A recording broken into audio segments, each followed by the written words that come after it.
The coil is coiled and the wick is wicked. Now that you've got your setup ready to cloud up, you've got one looming question on your mind. How long will my vape coil last? Well, it depends. I know.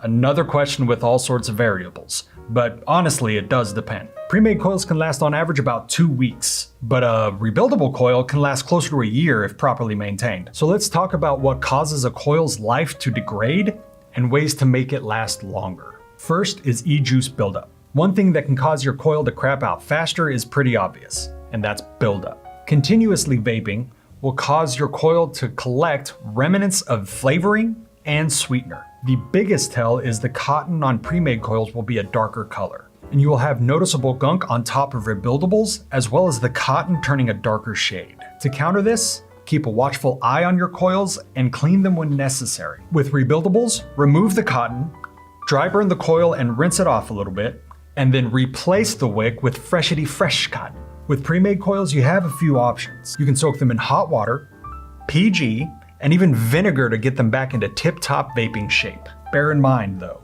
with pre-made coils, once the cotton is burnt up, there's no saving it. Next is chain vaping.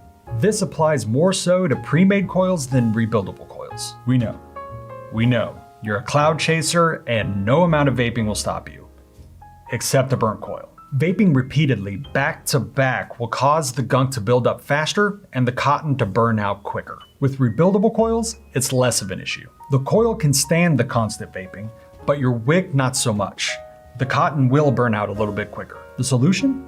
Well, avoid chain vaping. It's pretty simple. The last point we're gonna touch on is your wattage. Vaping at higher wattages could potentially burn out your coil or dramatically shorten its life. This is totally dependent on the build as well as other varying factors. In short though, I suggest turning down your wattage so that you can vape a little bit longer. And there you have it. Now you've got some helpful info on how to keep your coils lasting longer.